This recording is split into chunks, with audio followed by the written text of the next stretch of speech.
मित्रों नमस्कार। कथा कहानियों की श्रृंखला में आज मैं प्रसिद्ध कथाकार राधा कृष्ण की कहानी वरदान का फेर लेकर आया हूँ। ये वरदान शब्द कैसे धरती से लेकर आकाश तक बिना श्रम किए जीवन यापन करने वाले लोगों के लिए सुख और दुनिया से लेकर देवता तक के लिए दुख का कारण बनता है।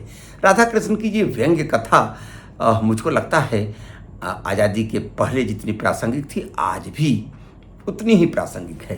चलिए सीधे हम चलते हैं राधा कृष्ण की इस कहानी वरदान का फेर के साथ। महात्मा बुद्धदेव के जन्म के पूर्व ही एक और महात्मा बुद्धदेव पैदा हो गए हैं। उनका पहला नाम था कुष्मांड सेन। जन्म कपिलवस्तु नगर में नहीं कपिलावस्तु में हुआ था। बुद्धदेव की भांति ये राजा के परिवार में पैदा हुए थे, लेकिन इनके बाप राज नहीं चाहते थे, राजमिस्त्री का काम किया करते थे। दुनिया में सबके माता पिता मर जाते हैं, इसलिए एक दिन इनके भी बाप मर गए और इनकी माँ भी उन्हीं के साथ जलकर सती हो गई। अपने माँ बाप के मर जाने से कुष्मांड जी धरती पर लोट पोट कर खूब रोए। जब रोने कलपने से भी उनका मिजाज ठंडा नहीं हुआ, तब घर से बाहर निकलकर पागल की तरह घूमने लगे। लौटकर घर जाते तक नहीं, और अगर घर में जाते भी तो वहाँ खाने पीने के लिए कुछ था नहीं।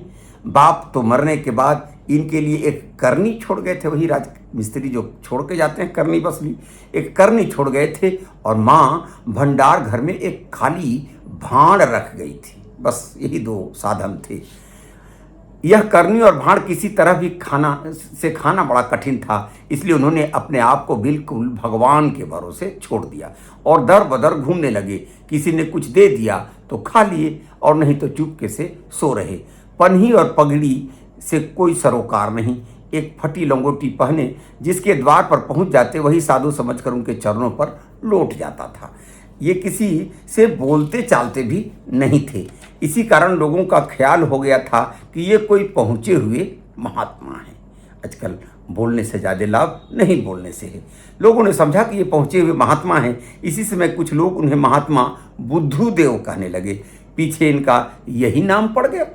एक दिन वे किसी बनिए के दरवाजे पर पहुँचे। बनिए ने आवभगत करके कहा, महात्मा जी, बुद्धदेव का मिजाज उस दिन कुछ दमका हुआ था। तड़क कर बोले, खबरदार जो मुझे महात्मा कहोगे तो मैं सिर तोड़ दूंगा। मैं बहुत मामूली आदमी हूँ। जो आदमी साधुओं की सेवा करते हैं वे अपने मतलब से किया करते हैं। अगर कोई मतलब न हो तब साधु भूख से मर जाएं। किसी का मतलब रहता है कि मुझे बिना परिश्रम किए बैकुंठ मिल जाए। कोई धन चाहता है, कोई लड़का चाहता है, कोई निरोग होना चाहता है। वह बनिया भी अपने मतलब से ही बुद्धदेव की खातिर कर रहा था। हर आदमी मतलबी है, वो बनिया भी मतलबी था। अपनी दुकान पर बैठे बैठे फिक्री से के मारे मुटाकर भिसिंड बन गया था। देखो तो ऐसा लगता था जैसे भूसे का ढेर हो। यही फिक्र थी कि किसी तरह दुबला हो जाऊं। सबको अपनी अपनी फिक्र है। बनियों की फिक्र है कि दुबला हो जाऊं। तो जब उसने देखा कि बुद्धदेव जी का मिजाज ही नहीं मिलता, तब उनसे विनय से अपना काम निकाला। बोला, देखिए महाराज, बिगड़ने का काम नहीं, पहले क्रोध को थूक दीजिए, तब मेरी बात सुनिए। महात्मा जी शांत होकर बोले, अच्छा मैं सुनता हूँ, बोलो क्या कहते हो। बनिया बोला, अगर दुनिया में केवल अकेला मैं महात्मा जी कहता तो आप बिगड़ सकते थे, बल्कि बिगड़कर मार भी सकते थे। लेकिन आप देखिए, दुनिया में हर कोई आपको महात्मा जी कहता है। फिर जब सब कोई आपको महात्मा जी कहते हैं, तब आपके अकेले विरोध करने से क्या होगा। आप जरूर महात्मा जी हैं, भला आपके महात्मा होने से क्या संदेह है। तब बुद्धदेव जी की आंखें खुल गई। सोचने लगे, जब सब लोग मुझे महात्मा जी कहते हैं तो मैं जरूर महात्मा ही हूँ। लेकिन तारीफ तो देखिए, मुझे आज तक इसका पता भी नहीं था। मैं सचमुच कोई महात्मा हूँ। बनिए से पूछा, खैर तुम कहते ही हो तो मैं महात्मा ही मालूम होता हूँ, लेकिन जरा मुझे यह बताना कि अब मैं क्या करूँ। बनिया फौरन उनके पैरों पर गिर पड़ा, हाथ जोड़कर बोला, महाराज आप मुझे यही वरदान दे कि कुछ दुबला हो जाऊं। कुछ दुबला हो जाऊं। इसमें कोई संदेह नहीं कि बुद्धदेव जी महात्मा होने से बहुत पहले ही दुबला होने की दवा जानते थे। बोले तुम मन मसोस कर सिर्फ 15 दिनों तक उपवास कर जाओ, भगवान चाहेंगे तो तुम इतने ही दुबले हो जाओगे कि चलना फिरना कठिन हो जाएगा। बनिए ने वरदान पाकर पुनः बुद्धदेव जी को प्रणाम किया, खूब भरपेट तरमाल खिलाया और मन ही मन खुश हुआ। इधर बुद्धदेव जी कम प्रसन्न नहीं थे। पहले खुशी तो यह थी कि अपने अनजानते में ही महात्मा हो गए, दूसरी खुशी थी कि वरदान दे सकते थे, तीसरी और बड़ी खुशी यह थी कि आज खूब छक कर तरमाल पर हाथ फेरा था। बुद्धदेव जी सोचने लगे अब तो महात्मा हो ही गया, इसमें कोई शक शुबा है नहीं। खैर कहो कि मुझे पहले यह खबर नहीं लग गई कि मैं महात्मा हो गया हूँ। भगवान बेचारे बनियाराम को युग युग तक जिलावे, हाँ तो मुझे अब क्या करना चाहिए। चिंता में पड़ गए बुद्धदेव जी 3-4 महीने तक इसी उधेड़ बुन में पड़े रह गए। पीछे सोचकर समझकर तय किया कि महात्माओं को बिल्कुल निराला भोजन करना चाहिए। अब महात्मा हो गए तो महात्मा का कुछ आडंबर भी चाहिए, भोजन करना चाहिए। ऐसा भोजन करूं कि जो देखे दंग रह जाए। बहुत विचार करने के बाद उन्होंने साबूदाना खाना आरंभ कर दिया। एक अजूबा खाना था। दोनों जून एक एक कटोरा साबूदाना उबाल कर पीते, मंडूकोपनिषद का पाठ किया करते थे। अगर कोई खाने के लिए अच्छी अच्छी चीज़ें सामने रखता तो वे घुड़क कर कहते, इन चीज़ों को देखने से लाट टपकती है, इन्हें फौरन मेरे सामने से हटाओ। मैं दोनों जून केवल साबूदाना खाया करता हूँ, मेरे व्रत का हाल नहीं जानते। अन्य साधुओं की ठसक आ गई। लोग कहते वाह देखो कितने बड़े तपस्वी हैं, केवल साबूदाना खाकर जीवन भरण करते हैं, धन्य हैं। बुद्धदेव को अब तपस्वी शब्द सुनकर चौंकना पड़ता था। ये साबूदाना खाने सब लोगों ने तपस्वी करने लगे।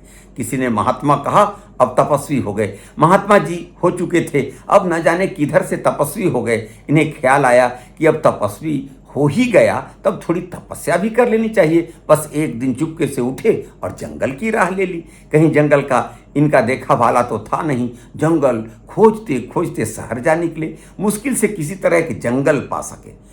पाना था, बेखटक जंगल में घुस ही पड़े। ठीक बीचों बीच जंगल में जाकर तपस्या आरंभ कर दी। अब तपस्वी हो गए तो तपस्या करने लगे। पहले तो धुआं पीकर रहने लगे, इससे उन्हें बड़ी तकलीफ होती थी। धुआं पीते पीते जोर से खांस उठते थे, खांसी के मारे उनका दम घुट जाता था। लेकिन तपस्या तो कठिन ही है। मोहन भोग खाकर तो तपस्या की नहीं जाती, लेकिन तपस्या मोहन भोग खाकर तो की नहीं जा सकती।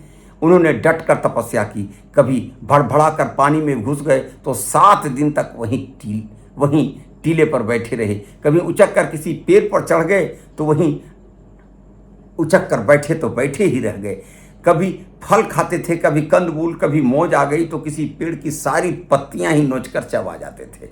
इसी तरह उन्होंने 7 वर्षों तक घोर तपस्या की। अब तो इंद्रदेव घबराए। जैसा कि आप जानते हैं कि धरती पे कोई तपस्या करता है तो स्वर्ग के एक देवता हैं इंद्रदेव, घबराने लगते हैं कि अब ये कहीं इंद्रासन नहीं ले ले। अब तो इंद्रदेव घबराए, दौड़े ब्रह्मा जी के पास गए। बोले बाबा अब मैं बिना मरा यह कुष्मांड सेन जरूर मेरी गद्दी ले लेगा। ब्रह्मा जी ने आश्वासन दिया, ठहरो। ब्रह्मा जी आश्वासन देते हैं, ठहरो वत्स, घबराने की कोई जरूरत नहीं है। बुद्धदेव को मैं तुरंत तपस्या से हटा देता हूँ। इंद्र ने अपनी राह ली। ब्रह्मा जी बुद्धदेव के पास आकर बोले, बेटा वर मांगो। जैसा कि आप जानते हैं कि देवता तुरंत वर मांगने के लिए कहते हैं। बुद्धदेव जी घबरा गए, अब मांगू तो कौन सा वर मांगू, प्रभु जरा ठहर जाइए, मैं सोच कर कहता हूँ। यह कहकर बुद्धदेव जी ने सोचना आरंभ कर दिया। 3 घंटे तक सोचते ही रह गए। आखिर ब्रह्मा जी कितनी देर तक खड़े रहते, डपट कर बोले, तुम्हें वरदान लेना है कि नहीं। डपट सुनते ही बुद्धदेव जी का मिजाज सरक गया। जो कुछ सोच विचार कर मांगना चाहता था वो भूल गए। ब्रह्मा जी ने घुड़क कर कहा, जल्दी 3 वरदान मांग ले, नहीं तो मैं जाता हूँ। बुद्धदेव जी ने हाथ जोड़कर कहा, हे प्रभु, यदि आप मुझसे प्रसन्न हैं तो मुझे यह वरदान दीजिए कि हज्जाम मुफ्त में मेरी हजामत बना दिया करे। ब्रह्मा जी ने कहा, तथास्तु, अब जल्दी दूसरी वरदान मांग। बुद्धदेव जी ने फिर हाथ जोड़कर कहा, हे प्रभु, आप मुझे प्रसन्न हैं तो मुझे दूसरा वरदान यह दे कि झोली सीने के लिए जिस किसी भी दर्जी को कपड़े दूं तो वह उससे 1 अंगुली भी न चुराए। बुद्धदेव जी ने जी भरकर वरदान मांगा नहीं था। बुद्धदेव जी ने जी भरकर वरदान तो मांगा नहीं था। ब्रह्मा जी को क्रुद्ध देखते ही उनके हवास गुम हो गए, इसलिए हाथ जोड़कर बोले, हे प्रभु, यदि आप मुझसे प्रसन्न हैं तो मुझे तीसरा वरदान यह दीजिए कि मैं जब चाहूं तब आपसे 3 वरदान मांग लूं। देखिए ये बुद्धदेव अब चालाक हो गए हैं। बुद्धदेव जी ने जी भरकर वरदान मांगा तो नहीं, अब तीसरा वरदान का ले लिया, तीसरा वरदान मांग लूं। एक दिन की बात है, बुद्धदेव को निमंत्रण देकर एक सेठ जी ने अपने घर ले गए।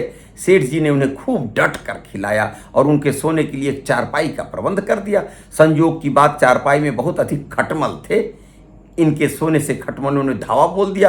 उन्होंने इतना अधिक भोजन किया था कि करवट बदलने में भी तकलीफ होती थी। खटमलों ने जो काटना आरंभ किया तो त्राही त्राही चिल्लाने लगे। सासा इसी समय उन्हें अपने वरदान लेने का ख्याल हो गया। जल्दी ब्रह्मा जी को पुकार कर बोले, हे प्रभु, मैं अभी आपसे 3 वरदान मांगता हूँ। पहला वरदान मुझे यह दीजिए कि अभी फौरन इन खटमलों को मार डालिए। अभी मेरा पेट बहुत दुख रहा है, इसलिए मुझे दूसरा वरदान यह दीजिए कि किसी वैद्य के यहाँ से कोई पाचक गोली ले आइए। और तीसरा वरदान यही मांगता हूँ कि जब चाहूँ आपसे 3 वरदान और मांग लो। ये पड़ गए ब्रह्मा जी बुद्धदेव के चक्कर में। क्या करते बेचारे ब्रह्मा जी, वचन हार चुके थे, तुरंत खटमलों को मारना शुरू कर दिया। उन्हें यमलोक पहुंचाकर वैद्य जी के यहाँ गए, उनसे पाचक की गोली मांगकर बुद्धदेव को खिलाई, तब अपने ब्रह्मलोक को जा सके। दूसरे दिन बुद्धदेव जी कहीं जा रहे थे। रास्ते में राजा का सईस किसी घसकट्टे को ढूंढ रहा था। सहसा उसकी नजर बुद्धदेव पर पड़ गई। उसने पूछा, तू घसियारा है? बुद्धदेव बिगड़ कर बोले, मुझे कौन घसियारा कहता, देखता नहीं है मैं महात्मा हूं। अब तो महात्मा का नशा चढ़ चुका था। असल में इनकी सूरत ही बकलोल की तरह थी। इन्हें महात्मा समझना भी जरा मुश्किल था। सहीस ने कहा, अच्छा अगर तू घसियारा नहीं है तो जरा चल, घोड़े की लीद तो उठा ले। इस पर तो बुद्धदेव जी क्रोध के मारे जलते तेल के बैगन हो गए। फौरन ब्रह्मा जी को पुकार कर बोले, अभी तुरंत इस पाजी को 3 घूंसा मारिए, फिर इसको पटक कर सिर मुड़ दीजिए। और तीसरा वरदान यह दीजिए कि जब मैं चाहूं तब आपसे 3 वरदान मांग लूं। अब ब्रह्मा जी पड़ गए हैं बुद्धदेव के चक्कर में। ब्रह्मा जी ने सोचा, यह अजब बुद्धू है, कोई बढ़िया वरदान तो मांगता नहीं, मुफ्त में हैरान किया करता है। दुनिया में वरदान का यह झमेला न रहता तो कितना अच्छा था। आखिर बड़ी मुश्किल से ब्रह्मा जी ने उस सहीस को 3 घूंसे लगाए, फिर उसे पटक कर उसका सिर मुड़ा और तब चल गए। इस तरह एक दिन बुद्धदेव जी खा रहे थे। एकाएक इनके मन में विचार आया कि आज बैंगन की पकौड़ी और कुछ दही बड़े होते तो कितना अच्छा होता। वह तुरंत हाथ जोड़कर बैठ गए। ब्रह्मा जी को पुकार कर बोले, हे प्रभु, कृपा करके कहीं से पाव भर बैंगन की पकौड़ियाँ लेते आइए। मेहरबानी करके 2-4 दही बड़े ले आइएगा। और तीसरा वरदान यह दीजिए कि जब मैं चाहूँ 3 वरदान मांग। इस बात में बुद्धदेव को जिस चीज की जरूरत होती, ब्रह्मा जी को पुकार कर तुरंत ही उसी वरदान मांग लेते। ब्रह्मा जी को इन्होंने हैरान परेशान कर छोड़ दिया। अब बुद्धदेव से उनके तीसरे वरदान के फेर में ब्रह्मा जी परेशान हो गए। आखिर एक दिन ब्रह्मा जी ने इन्हें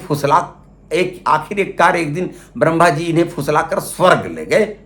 वहां स्वर्ग की छटा देखते ही बुद्धदेव जी मस्त हो गए।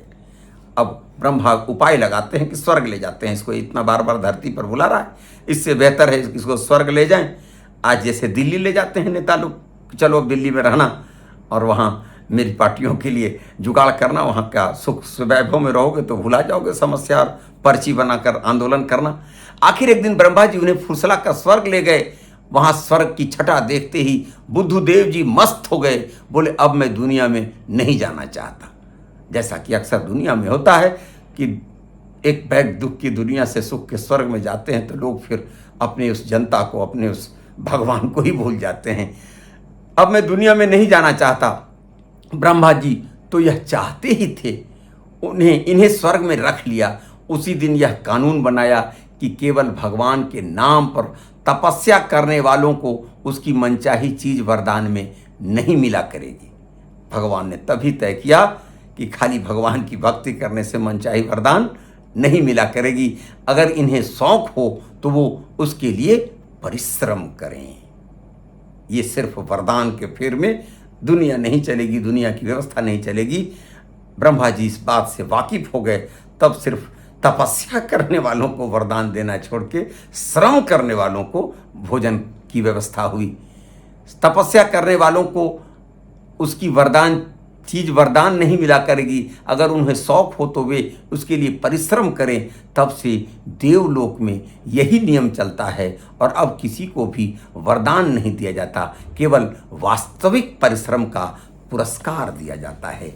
वरदान का फिर ये कहानी आपने सुनी कि दुनिया में अगर रहना है तो आपको परिश्रम करना होगा। सिर्फ भगवान का नाम जपने से दुनिया में आपको 3 वरदान नहीं मिलते रहेंगे। अर्थात हम और आप अगर बुद्धू देव बनकर सिर्फ राम नाम जप रहे हैं तो इससे आपको भोजन नहीं मिलने वाला है।